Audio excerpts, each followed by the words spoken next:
Anne est étudiante en 3e année d'infirmière. En stage au service de cardiologie, la pénurie transforme son rôle de stagiaire. Quand je vois l'infirmière avec qui je travaille, eh bien, elle doit s'occuper des imprévus, des sorties, des montées, et puis des imprévus, les prises en charge, les paramètres, les médicaments, les plaies. Donc voilà, je le ressens très fort, le manque de personnel. J'essaye de diminuer la charge de travail des infirmières.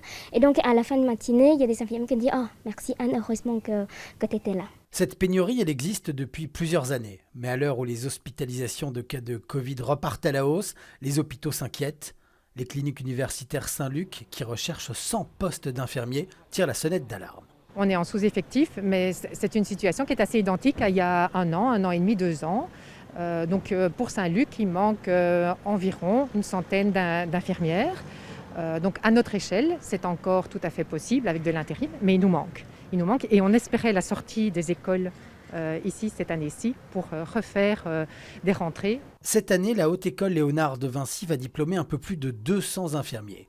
Ils pourraient faire plus, mais les candidats manquent. On pourrait en diplômer plus. Bon, pour ça, on a envisagé d'ailleurs des travaux à la Haute École pour avoir plus d'espace, des dispositifs pédagogiques qui sont différents aussi, qui permettent aussi de former plus de candidats. Mais pour en former plus, il faudrait qu'il y en ait plus qui s'inscrivent. Le fédéral a déjà prévu un fonds de 400 millions d'euros pour financer la création d'emplois et améliorer les conditions de travail.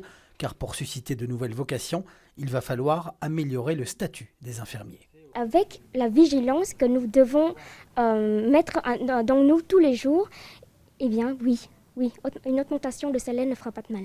Pour l'année 2019, la région bruxelloise comptait près de 10 000 infirmières et infirmiers et on estime qu'il manque au moins 500 temps plein rien que pour les hôpitaux.